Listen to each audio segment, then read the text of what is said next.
하나님 말씀은 요한계시록 2장 1절부터 7절까지 말씀입니다.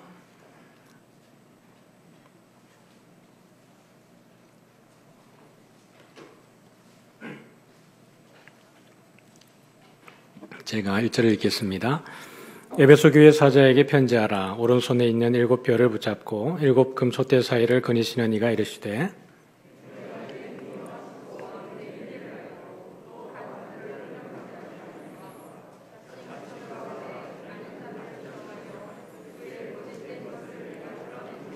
또 내가 참고 내 이름을 위하여 견디고 게으르지 아니한 것을 아노라.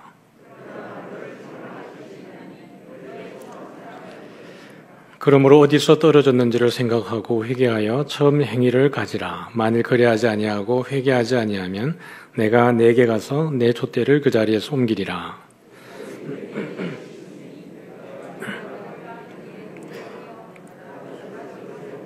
같이 읽습니다.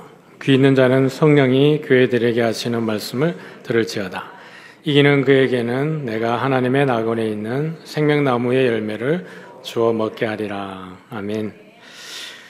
네, 우리는 이제 7교회를 보게 됩니다. 에베소 교회부터 이제 7교회를 보게 될 텐데 7교회만 잘 이해하면 요한계시록은 더 쉽습니다. 7교회 안에 계시록에 나와 있는 내용들이 다 그 배경 안에 깔려져 있기 때문에 그렇습니다.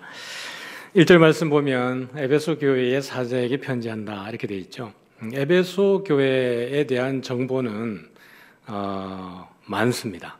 그 7교회 가운데 에베소 교회에 대해서는 성경 여러 곳에 또 바울의 사역을 통해서 우리에게 익히 잘 알려져 있는데요. 한번 정리해 보면 이렇죠.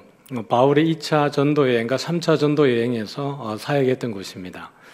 그리고 두란노 서원에서 3년이라는 시간 동안 성도들을 눈물로 잘 이렇게 양육했던 곳이죠.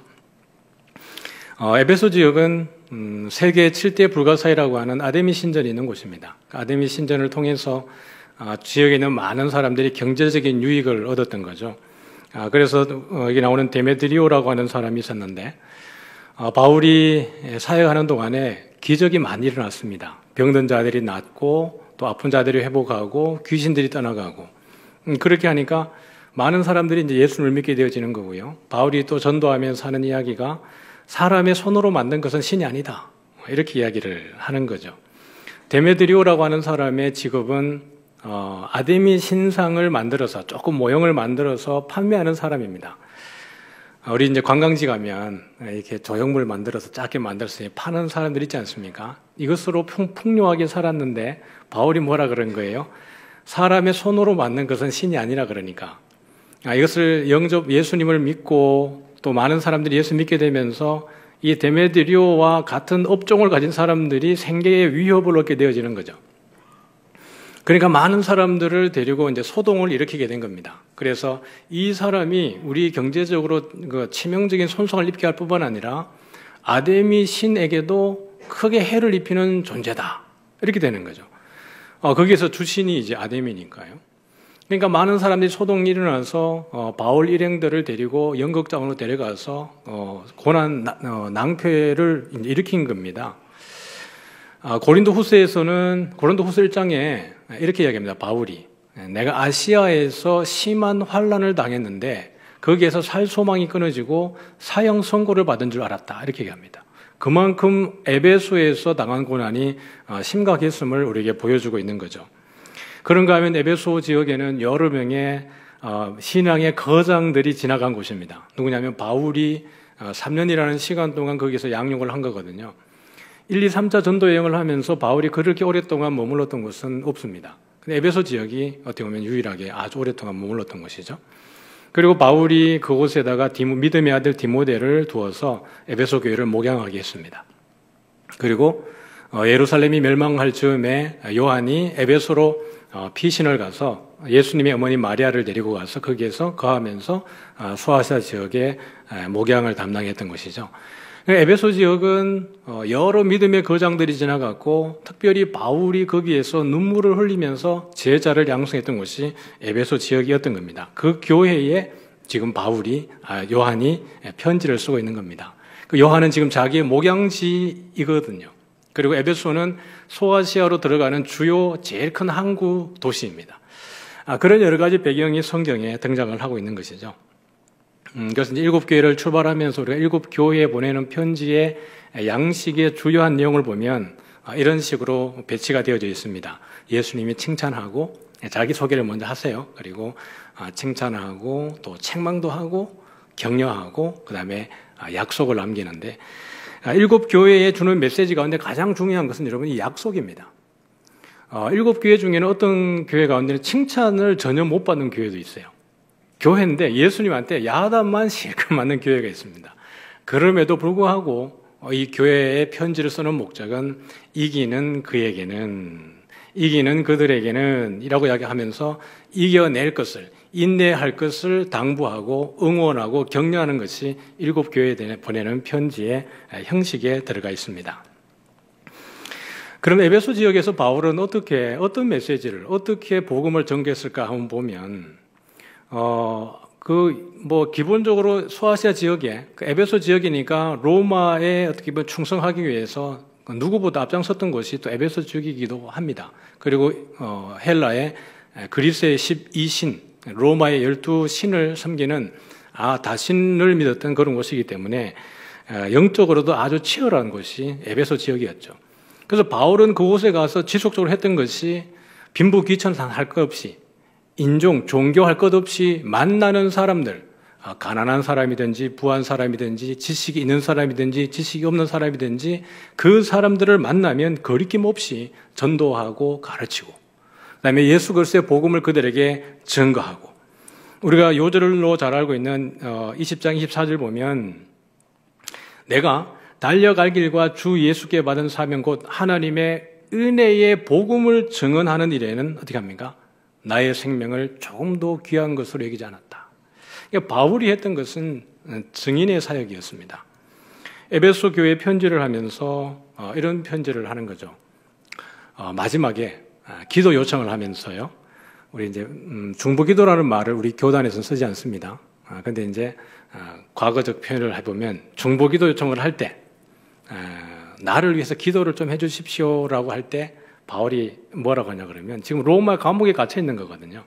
그럼 여러분 같으면 복음 전하다 갇힌 거예요. 뭐 사고 쳐가지고 사람을 때리든지 누구를 해야든지 질서를 어지럽힌 게 아니라 예수 그리스도에 대한 복음을 전가하다가 잡혀 들어간 거예요. 그러면 여러분 같으면 이제 복음에 경찰서에 딱 잡혔으면 우리 사학교회 성도들에게 기도팀에게 요청할 때 어떻게 요청을 할까요?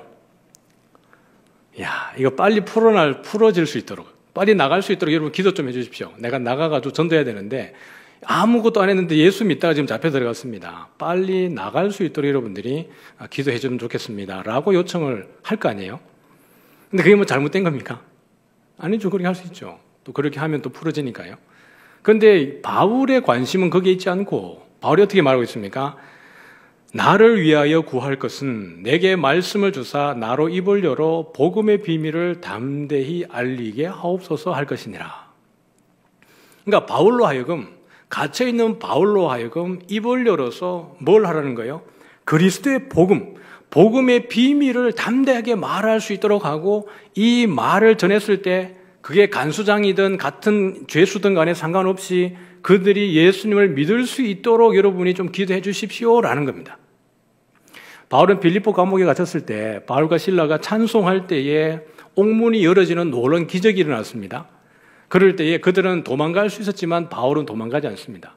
간수장이 죄수들이 다 도망한 줄 알고 자결하려고 할 때 바울은 도망가지 않고 그 자리에 머물러서 있으면서 그 간수장을 전도합니다.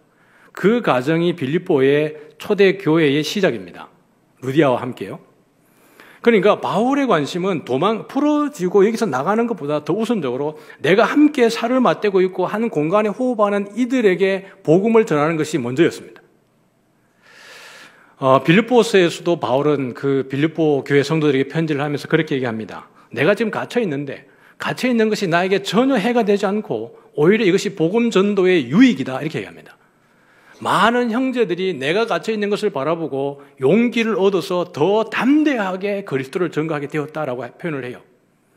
그러면서 어떤 사람은 투기하고 시기하면서 분쟁하는 마음으로 그리스도를 전가하고 어떤 사람은 선한 마음으로 그리스도를 전가하는데 이게 뭐 투기하는 마음이나 선한 마음이나 전해지는 것은 누구라는 거예요? 그리스도라는 거예요. 욕을 하면서 그리스도를 비판하고 복음 전하는 사람을 욕을 하더라도 그 사람들 입에서 그리스도가 나오고 예수가 나오고 정말 뜨거운 마음으로 예수님을 영접해가지고 이야기할 때에도 그 가운데 그리스도가 나오고 바울은 말하기를 괜찮다. 이러나 저러나 그리낌으로 하든지 참으로 하든지 전해지는 것은 그리스도니 괜찮다. 그러므로 내 안에 사는 것이 누구라는 거예요? 그리스도다.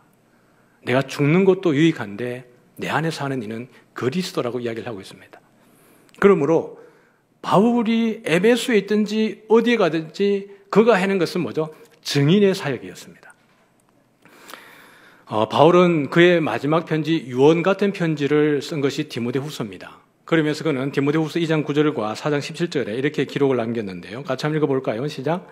복음으로 말미암아 내가 죄인과 같이 매이는 데까지 고난을 받았으나 하나님의 말씀은 매이지 아니하니라. 또요. 주께서 내 곁에 서서 나에게 힘을 주심은 나로 말미암아 선포된 말씀이 온전히 전파되어 모든 이방인이 듣게 하려 하심이니 내가 사자의 입에서 건지심을 받았느니라. 바울이 이 디모데후서를 쓸 때에는 두 번째 감옥에 갇힌 겁니다. 그러니까 2차 공판이 아마 두 번째 신문을 하던 그런 때가 된 것 같습니다. 1차 때에는 바울 곁에 여러 형제들이 함께 있으면서 바울에게 위로하기도 하고 응원하기도 하고 같이 변론해 주기도 하고 했던 것 같습니다. 근데 2차 공판이 들어가서 이제 바울이 심각한 상황에 놓이게 되었을 때 사람들은 다 떠나가고 바울 홀로 뚝하니 남아있는 거예요. 그런데 바울은 말은 내가 죄인과 같이 매이는 데까지 고난을 받았다라는 말은 심상치 않다. 내가 지금 중범죄자 취급을 받고 있고 예수님이 십자가에 달린 것처럼 그렇게 엄한 상황 속에 놓여 있다. 중죄인 취급을 당하고 있다라는 뜻입니다. 여기 죄인이라는 단어가 그 단어가 쓰인 거예요. 그런데 나는 그렇게 매여 있지만 무엇은 매이지 않습니까? 하나님의 말씀은 매이지 않는다는 거예요. 하나님의 말씀은 살아있어서 내가 말씀을 전거하고 나면 그 말씀 자체가 복음 자체가 힘을 가지고 역동에서 자라서 열매를 맺는다라는 거예요. 그래서 바울은 그가 매여 있든지 어디 있든지 그리스도가 존귀하게 되어지는 것이고 말씀이 전거되었을 때 이것이 능력을 발휘해서 많은 사람들이 믿기를 간구하도록 기도 요청을 한 것입니다. 그러면서 그는 혼자 남았지만 떠나간 자들에 대해서 원망하지 않는다 그랬습니다. 나를 떠나갔지만 나는 그들에게 원망하지 않고 책임을 묻지 않겠다 그랬어요. 왜냐하면 4장 17절에 이렇게 말합니다. 주께서 내 곁에 서서 나에게 힘을 주심은 다 떠나갔지만 주님이 내 곁에 서서 끝까지 힘을 주신다. 이길 힘을 주신다라는 거예요. 순교를 덤덤하게 맞이할 수 있는 힘을 내게 주신다라는 뜻입니다. 내가 선한 싸움 싸우고 나의 달려갈 길을 마치고 믿음을 지켰으니 이제후로는 나를 위해서 의의 면류관이 예비되어져 있다. 다 떠나가도 주님은 있다라는 뜻이에요. 그런데 여러분 주님이 함께 하셔서 어떻게 하시는 거예요? 나로 말미암아 선포된 말씀이 온전히 전파되어서 어디까지요? 모든 이방인이 듣게 하려 하심이니라. 이것이 하나님의 말씀이 갖는 능력입니다. 그래서 바울은 어디에 가든지 본인이 드러나는 게 아니라 오직 그리스도만이 존귀하게 되어지는 것, 예수 그리스도의 복음이 드러나게 되어지는 것, 이것이 바울의 관심이었던 것입니다. 2절과 3절 같이 읽겠습니다. 시작. 내가 내 행위와 수고와 내 인내를 알고 또 악한 자들을 용납하지 아니한 것과 자칭 사도라 하되 아닌 자들을 시험하여 그의 거짓된 것을 내가 드러낸 것과 또 내가 참고 내 이름을 위하여 견디고 게으르지 아니한 것을 나누라. 칭찬이죠. 에베소 교회에 대한 칭찬입니다. 그러니까 여러분 이 칭찬이 2절과 3절 안에 많죠. 내용이. 내 행위도 알고 너의 수고와 너의 인내도 안다. 내가 참았고 내 이름을 위해서 견뎌내고 게으르지 아니한 것을 내가 알고 있다. 그리고 참 중요한 건 뭐죠? 악한 자들을 용납하지 아니한 것. 자칭 사도라고 말하지만 아닌 자들을 시험하여서 그들의 거짓된 것을 드러낸 건 너희들이 참 잘했다. 이렇게 합니다. 그리고 6절에 가보면 내가 니골라당의 행위를 미워하는데 나도 그 행위를 미워한다라고 이야기하면서 에베소 교회가 잘한 부분들에 대해서 칭찬을 많이 했습니다. 많이 했어요. 바울이 에베소 교회 장로님들을 3차 전도여행하고 예루살렘으로 돌아갈 때 급하게 밀레도에서 장로님들을 다 모셨습니다. 에베소 교회에 있는 장로님들을. 왜냐하면 이제 바울은 알았거든요. 내가 예루살렘으로 가게 되면 다시는 에베소 못 온다. 이 마음을 알았기 때문에 그 마음 속에 불타는 듯한 마음으로 장로님들을 다 모신 거예요. 왜 그러냐면 그 에베소라고 하는 지역적 특성 때문에 그렇습니다. 영적 공격이 얼마나 심할까. 많은 사람들이 흔들리기 쉬운데 내가 떠나고 나면 많은 사람들이 유혹받을 텐데 이런 마음 때문에 바울이 부른 거예요. 그러면서 바울이 말하기를 장로님들 내가 여기 떠나고 나면 사나운 이리가 와서 많은 양떼들을 아마 물어 삼켜 뜯을 겁니다. 그리고 여러분 가운데 있는 제자들의 마음을 흔들어서 거기서 빼내기 하기 위해서 어그러진 말을 하는 사람들, 거짓 교사들이 많이 일어날 겁니다. 라는 이야기를 하는 겁니다. 바울은 한 명이라도 자기가 가르치고 양육하고 눈물 흘려서 훈련했던 그 제자 가운데 한 명이라도 사나운 이리에게 물려가는 걸 원하지 않기 때문에 장로님들에게 신신당부하는 거예요. 그러면서 여러분, 바울이 그 성도들을 누구에게 맡깁니까? 바울이 이렇게 말하지 않습니다. 장로님들, 제가 에베소 교회 성도님들을 장로님들께 맡깁니다. 잘 양육해 주십시오. 이렇게 말하지 않습니다. 뭐라 그래요? 주와 및 그 은혜의 말씀에 부탁하노니. 성도들을 어디에 맡기는 거예요?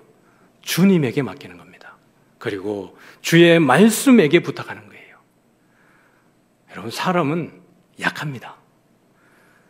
목사들도 약해요. 그래서 성도들을 완전히 다 목양하는 데에 한계가 있습니다. 그러나 주의 말씀은 능력이 있는 줄 믿으시길 바랍니다. 여러분, 말씀은 능력이 있어요. 우리가 말씀을 딱 펼쳤을 때 말씀이 평면적으로 보일 때가 있습니다. 창세기부터 요한계시록까지 그냥 검은 것은 글자고 하얀 것은 종이구나. 그리고 내가 와닿는 몇 구절들 이렇게 색칠하면서 내가 은혜 받고 싶은 대로 은혜 받는 그때가 있습니다. 그래서 그 해석도 내가 하고 적용도 내가 하고 혼자 은혜 다 받고 다른 사람 그렇게 가르치고 그런 때가 있습니다. 그런데 말씀을 정말 여러분들이 잘 배워서 그 말씀의 능력을 알아가게 되면 말씀이 입체적으로 일어선다니까요. 이게 3차원이고 4차원이고 4D고 5D고 모르겠어요? 그렇게 일어서서 말씀 안에 향기가 있고 말씀 안에 어떤 소리가 있고 말씀 안에 기온이 있습니다. 그래서 우리로 하여금 하나님의 나라에 온전히 거할 수 있게 하는 것이 하나님의 말씀이에요. 왜 우리가 말씀에 그렇게 집착을 하냐 그러면 말씀이 우리 안에 들어와 있을 때 내 삶의 환경과 변함없이 나를 하나님의 나라에 거하게 하기 때문에 그렇습니다. 내가 거하는 것이 광야든지 황량한 곳이든지 사막이든지 상관없이 내가 주의 말씀 안에 있을 때 거기가 우리의 에덴이 되고 하나님의 동산이 되고 하나님의 나라가 되게 하는 것입니다. 이게 말씀의 능력이에요. 바울이 이것을 알기 때문에 에베소에 있는 성도들을 누구에게 맡기는 거예요? 주와 및 은혜의 말씀에게 부탁을 하는 겁니다. 장로님에게 맡겼다면 장로님이 타락하면 어떻게 돼요? 데리고 타락할 거 아니에요. 장로님이 사나운 일에게 먹히게 되면 어떻게 돼요? 그 장로님을 사랑하는 사람들도 함께 먹히게 될 거 아니에요. 그러니까 바울은 그가 떠날 때에 주와 및 은혜의 말씀 앞에 부탁을 하고 있는 거예요. 그런데 바울의 이 간절한 마음을 에베소 교회 성도들은 어떻게 했어요? 잘 지켰어요. 디모데를 통해서 요한을 통해서 사나운 이리가 들어와서 성도들을 해치지 못하도록 거짓 교사들이 들어와서 자기들이 사도인 것처럼 행세하지만 이 에베소 교회가 이것을 잘 시험해내서 거짓 것을 분별해내는 데까지 너무 잘한 거예요. 이게 에베소 교회가 받은 칭찬입니다. 근데 그 다음에요, 책망이 있어요. 없으면 좋겠는데 책망이 있어요. 그게 뭐예요? 너의 처음 사랑을 뭐 한 거예요? 버렸느니라 그래요. 너의 처음 사랑. 여러분, 여기 처음 사랑이 뭐예요? 우리는 이 처음 사랑 그러면 예수님 처음 만났을 때 그 뜨거운 감격, 그때 흘렸던 눈물, 그때 했던 소원, 각오, 결심, 그때 이걸 다 잃어버렸구나 이렇게 생각하는 거예요. 그런데 여러분, 오늘 본문에서 말하는 것은 그 컨셉이 아닙니다. 굳이 그게 아니라고 부정할 필요는 없겠지만 본문 안에 들어가서 보면 그 말을 하는 게 아니에요. 여러분, 여기에 너희라고 할 때 너는 누구예요? 에베소 교회입니다. 한 사람 개인을 말하는 게 아니에요. 너희의 처음 사랑이라고 하는 것은 에베소 교회야 너희들의 처음 사랑을 너희들이 버렸다라는 거예요. 그러면 이 처음 사랑이 뭔지 말씀 안에서 조금 더 우리가 확장해 가도록 하겠습니다. 우리 5절 같이 읽어봅니다. 시작.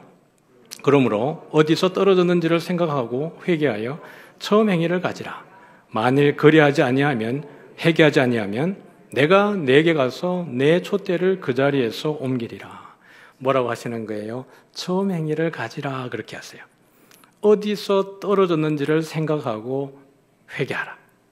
여기 행위라고 하는 것은 일이라는 단어에서 있는 단어를 썼습니다. 그냥 우리가 사랑이라고 하는 동사적 행위를 말하는 게 아니고요.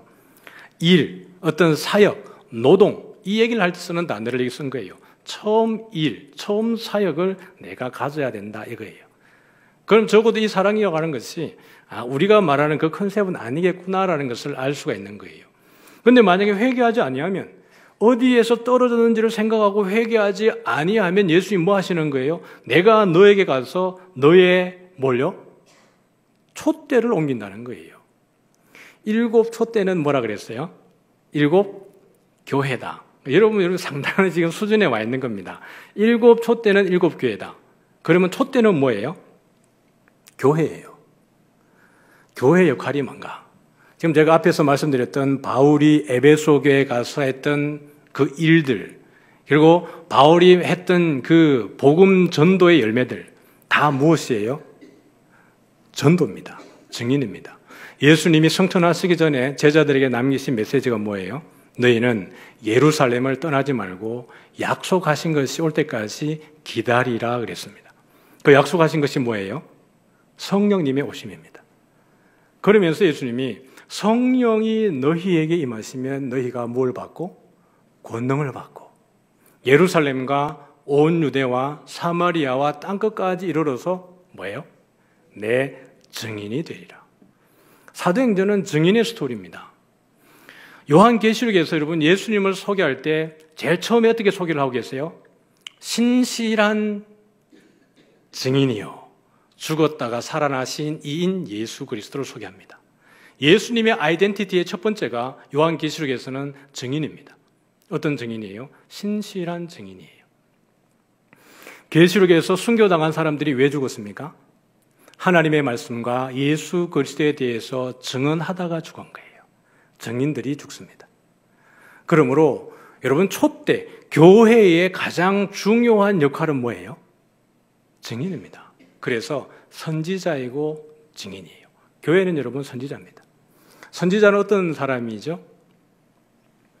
하나님께 기름 부음 받고 하나님의 말씀을 받아서 그 말씀을 전해야 되는 대상에게 대언해주는 사람들이 선지자입니다.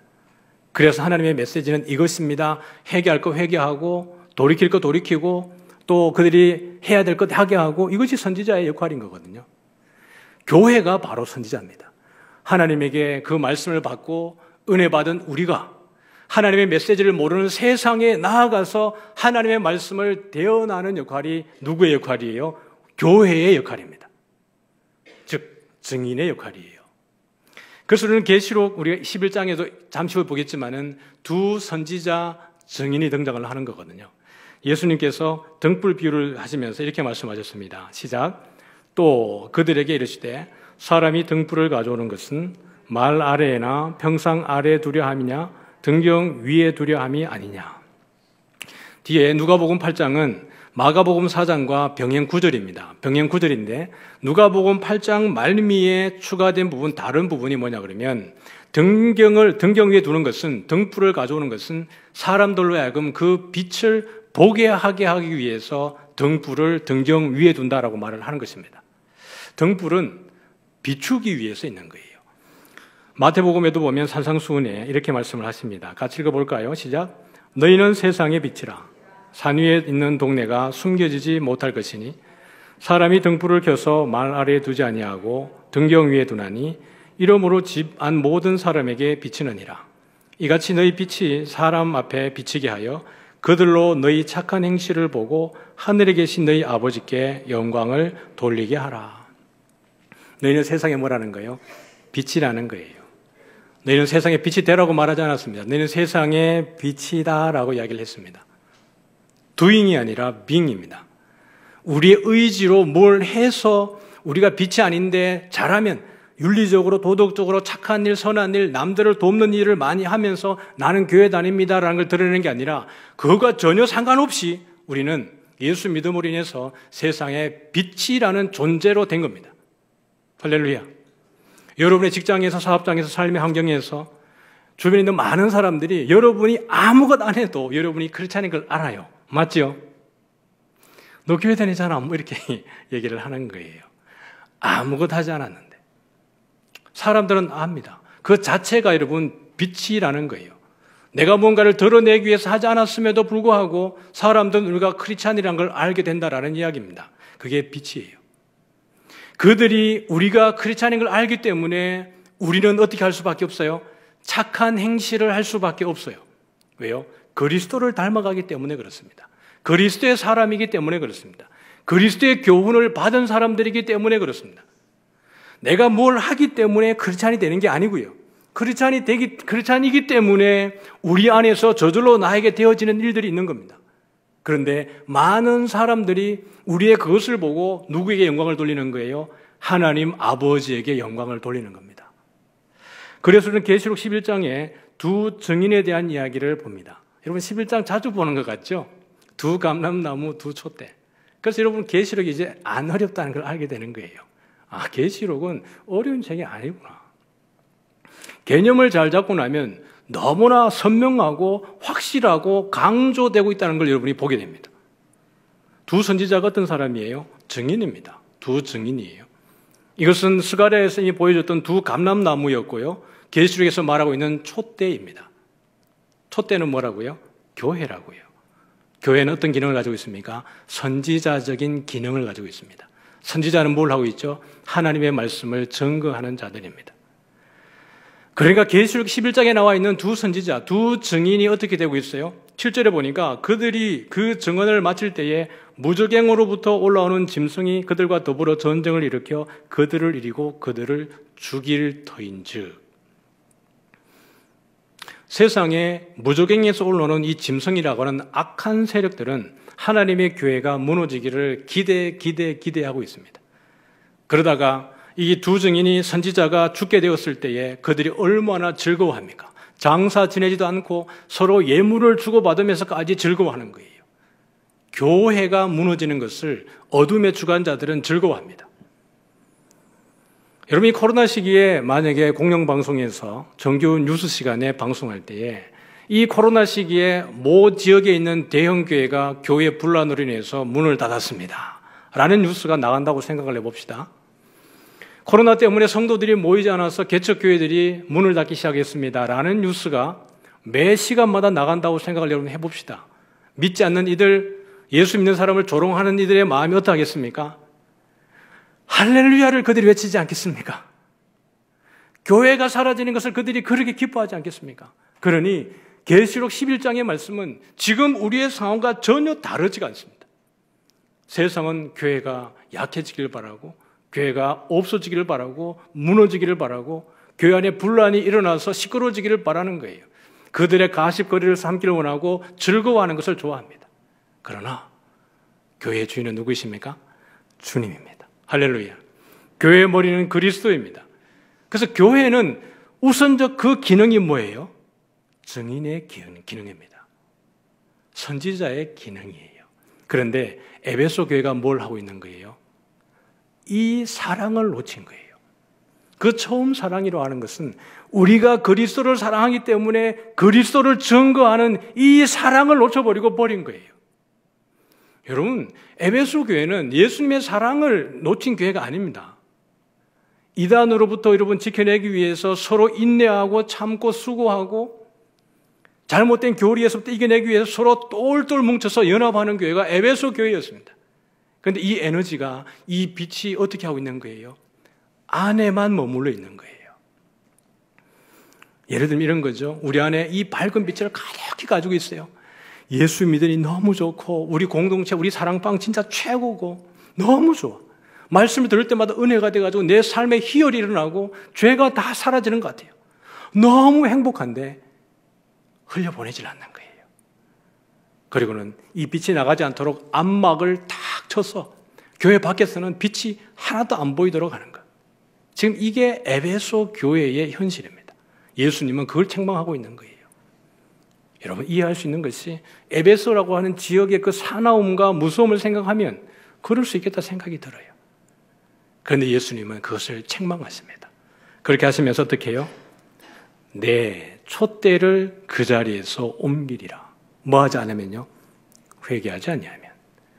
어디에서 떨어졌는지 생각해서 회개하지 아니하면 내가 너희들에게 가서 그 촛대를 그 자리에서 옮기겠다라고 말씀을 하시는 거예요.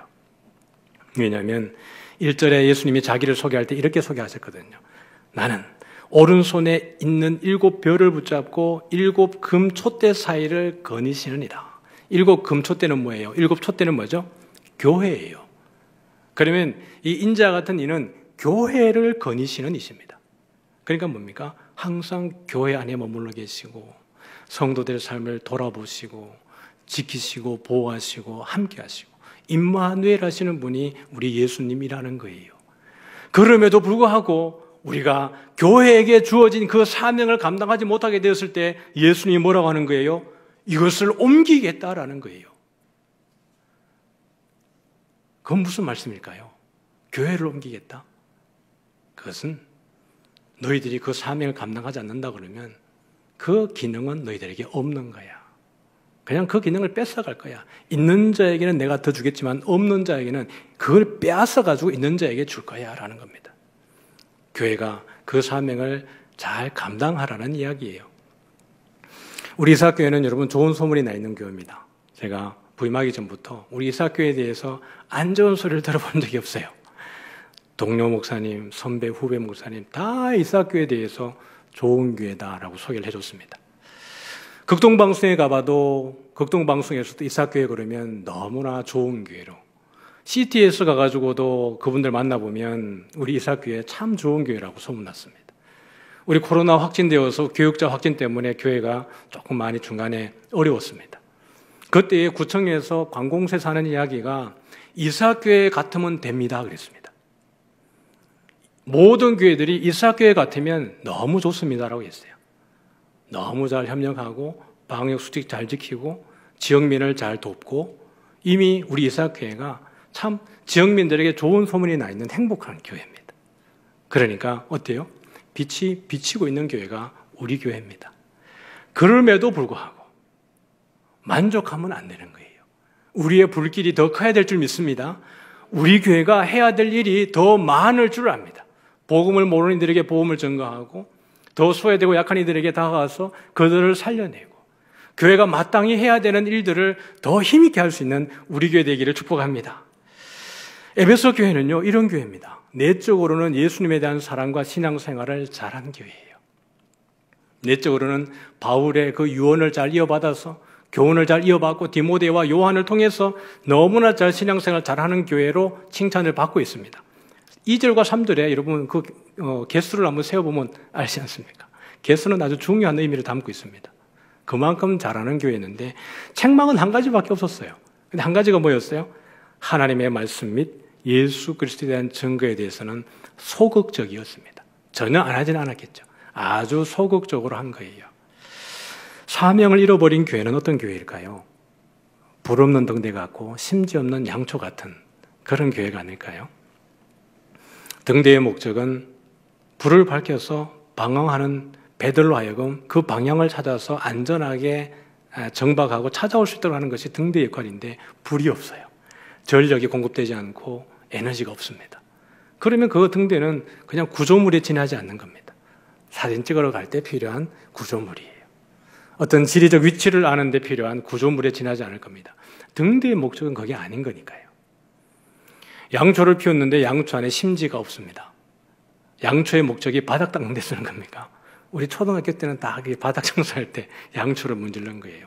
양초의 기본적인 용도는 바닥을 문지르는 게 아닙니다. 불을 밝히는 거예요. 사명을 잃어버린 교회는 바로 이렇습니다. 불없는 등대 같고 심지를 잃어버린 양초 같은 거예요. 그러나 우리 교회는 그렇지 않아서 감사합니다. 맞죠? 더 많은 일들을 우리는 해야 될 줄 압니다. 우리 사랑방은 너무 좋아. 모일 때마다 막 은혜가 넘쳐 흘러. 하나님 은혜를 너무 많이 부어주셔요. 코로나가 없었으면 10월 달에 우리가 태신자를 초청하는 전도잔치가 있었을 겁니다. 아마 지금도 코로나라 할지라도 모이게 되면 한 자리에 방석 하나 비워놓고 누구를 초대하기 위해서 여러분들이 계속 기도하고 있고 전략을 짤 수도 있습니다. 언제 밥 같이 먹고 어느 모임에 초대하고 누구랑 차 마셔가지고 관계를 형성하고 때가 되면 교회로 데리고 올까. 이런 고민이 있는 줄 압니다. 잘하고 있는 거죠. 그런 역할을 통해서 우리 이사학교회가 안 믿는 많은 사람들이 오는 교회가 되어지기를 주의 이름으로 축복합니다. 마지막으로 예수님이 그에게 약속을 하는 거예요. 누구에게요? 이기는 그에게는. 약속입니다. 하나님의 약속은 일방적이지만 틀림없는 약속입니다. 반드시 이루어내고야 마는 약속이에요. 같이 한번 읽겠습니다. 시작. 내가 하나님의 낙원에 있는 생명나무의 열매를 주어 먹게 하리라. 여러분, 세상은 참 빨리 지나가는 것 같아요. 아마 여기 계신 연세 드신 분들도 저와 같이 청춘의 때가 있었지 않겠습니까? 저도 더 어린 청소년의 때가 있었는데요. 눈 하나 깜짝하니까 이게 와 있는 거예요. 눈 하나 깜짝하니까 어르신들 되어 계시잖아요. 눈 몇 번 깜짝하면 주님 만날 겁니다. 빨라요. 주님 만나게 되면 그때에 주님이 우리에게 약속하시는 것이 천국입니다. 하나님의 낙원에서 생명나무 열매를 주워 먹게 하겠다. 여러분, 거기에는 아픔이 없습니다. 슬픔도 없고 걱정도 없고 근심도 없고 빈부귀천의 그런 비교도 없고 박탈감도 없고 기울어진 운동장도 없습니다. 찢어지는 듯한 아픔도 없고 숨 쉴 것 같은 고통도 없고 거기에서는 영원한 위로와 회복만 있는 것이 하나님의 나라입니다. 예수 믿는 것 때문에 순교를 앞두고 있는 이 계시록을 살아가는 시대의 성도들에게 예수님이 약속을 하는 이유는 조금만 버텨라. 조금만 인내하고 견디면 천국에서 나와 함께 영원히 살게 해주겠다. 괜찮다. 너의 고통이 얼마나 아픈지 알고 있고 너의 수고가 얼마나 힘든지 알고 있는데 그래도 내가 버텨야 한다. 죽기까지 충성해야 하는 이유는 그 이후에 내가 너에게 있는 약속이 있기 때문이라고 권면하고 응원하고 위로하고 있는 것입니다. 사랑하는 성도 여러분, 고통 가운데 있는 분들 계십니까? 아무리 생각해도 길이 보이지 않는 가운데 놓여 있는 분들이 계십니까? 그럴 때 주님의 약속은 유효합니다. 우리에게도 그대로 유효한 줄 믿으시기를 바랍니다. 에덴 동산에도 생명나무가 있었고요. 새하늘과 새 땅에도 생명나무가 있습니다. 그런데 에덴 동산의 생명나무 곁에는 선악을 알게 하는 나무도 있었는데요. 새하늘과 새 땅에 있는 하나님의 천국에는 선악을 알게 하는 나무가 없어요. 거기 있는 생명나무는 12가지 열매를 맺고요. 달마다 그 열매를 맺어서 그 나무 잎사귀들은 만국을 치료하기 위하여 서 있더라. 가족이 아파 보면 그 아픔이 얼마나 힘든지 알아요. 옆에서 간호하는 것이 더 힘들다는 걸 잘 알아요. 그런데 하나님의 나라 가면 그 모든 것 다 없어져요. 나이 드는 것에 대한 서름도 없어지는 거고요. 내가 못 배운 것에 대한 그 차별에 대한 서름도 없어지는 것이고요. 가난해서 불편한 것도 없어지는 것이고요. 교만한 것도 다 사라지는 거예요. 주와 함께 영원히 왕노릇할 줄 믿습니다. 우리 이사야 51장 말씀 읽고 마치겠습니다. 같이 읽겠습니다. 시작. 나 여호와가 시온의 모든 황폐한 곳들을 위로하여 그 사막을 에덴 같게 그 광야를 여호와의 동산 같게 하였나니 그 가운데에 기뻐함과 즐거워함과 감사함과 창화하는 소리가 있으리라. 아멘. 우리가 살아가는 곳이 황폐한 곳이라 해도요, 하나님이 함께 하시면 그곳이 에덴이 될 줄 믿습니다. 그것이 사막이라 할지라도 에덴이 될 것이고요, 그것이 광야라 할지라도 무엇이 되겠어요? 여호와의 동산이 될 줄 믿으시길 바랍니다. 그래서 주님이 나와 함께하는 것이, 주의 말씀이 내 안에 있는 것이 그렇게 소중합니다. 그걸 우리가 알고 인식하고 고백하게 되어질 때 우리 안에 기뻐함이 있고 즐거움이 있고 감사함이 있고 찬송의 소리가 우리 가운데 있는 거예요. 이 한 주간 살아갈 때에 우리의 삶의 환경이 황폐한 곳이라 할지라도 사막 같고 광야 같은 곳이라 할지라도 주님이 함께하게 될 때 우리 성도님들의 마음속에 기쁨과 즐거움과 감사와 찬송이 있어지기를 우리 주님의 이름으로 축복합니다.